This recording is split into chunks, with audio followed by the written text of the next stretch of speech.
আর এবার একটি বড় আপডেট দিয়ে রাখি আপনাদের সামনে। শাসক দলের দুই গোষ্ঠীর মারামারি, চরম হাতাহাতির ঘটনায় উত্তপ্ত এলাকা। গোসাবার ছবি দেখাবো। ঘটনায় গুরুতর জখম হয়েছেন 6 জন তৃণমূল কর্মী। আর গতকাল রাতে ঘটনাটি ঘটে সুন্দরবন কোস্টাল থানার অন্তর্গত রাধানগর তারনগর পঞ্চায়েত রাধানগর বাজারে সংলগ্ন এলাকায়।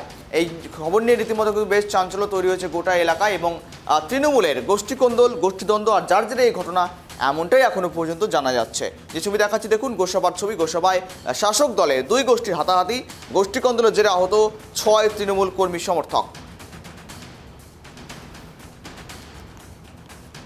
এই সমস্ত বিষয়ে আপডেট নেব, সঙ্গে রয়েছে গোপাল। গোপাল, একেবারেই আবারও গোষ্ঠীকন্দল গোষ্ঠীদ্বন্দ্ব প্রকাশ্যে, আর যার জন্য মূলত এই গোষ্ঠী দ্বন্দ্বের রেশে পড়েই আহত হতে হলো 6 জন তৃণমূল কর্মী। ঘটনার সূত্রপাত কোথা থেকে গোপাল? তোমাকে বলে রাখি, দক্ষিণ 24 পরগনা জেলার গোসাবায় বহুদিন ধরে কিন্তু তৃণমূলের একটি গোষ্ঠীদ্বন্দ্ব লেগেই রয়েছে, যেটা আমরা জানি। বিগত দিনের বিধায়ক যিনি জয়ন্তবাবু ছিলেন, তিনি মারা যাবার পর তার ছেলে কিন্তু রাজনীতির হালটা ধরে। পরবর্তীকালে কিন্তু ওখানের যিনি যুব সভাপতি ছিলেন, তিনি কিন্তু তার সঙ্গে যে টেক্কাবাজি হতেই থাকে, বহু সময় মারামারি বহু গন্ডগোল হয়েছে।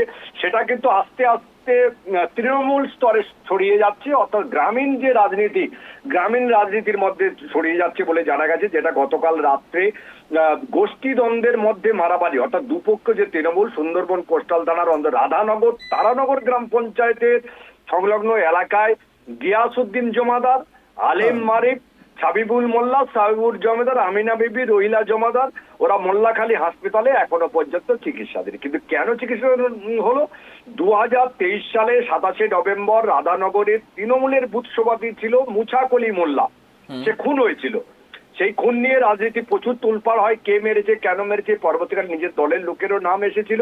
কিন্তু সে যাই হোক না কেন, সেই 2023 সালের যে সমস্যা ছিল, সেই সমস্যাটা বর্তমানে এখন এখানে পড়েছে। কিন্তু সেই ঘটনা এখনো আদালতে বিচারাধীন রয়েছে। খুনের ঘটনার পর আক্রান্তরা বাইরে ছিল, অর্থাৎ যাদের নামে অভিযোগ করা হয়েছে, যারা এই যে মার খেয়েছে এদের নামে অভিযোগ ছিল, এরা কিন্তু বাইরে ছিল। বাইরে থাকাকালীন তারা কিন্তু বাড়িতে ফিরতে পারছিল না। শেষকালে পুলিশের সহায়তায় তারা কিন্তু পরিবারে ফিরে আসে এবং ফিরে আসার পরে তাদের উপরে অত্যাচার করা হয়েছে বলে জানা গেছে এবং দুপক্ষের মধ্যে হাতাহাতি হয়।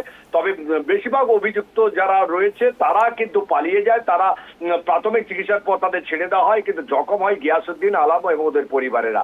এখন বর্তমানে পুলিশ তদন্ত চালাচ্ছে। বেশ, নজর রাখা আপনাদের। ধন্যবাদ গোপাল সঙ্গে থাকার জন্য।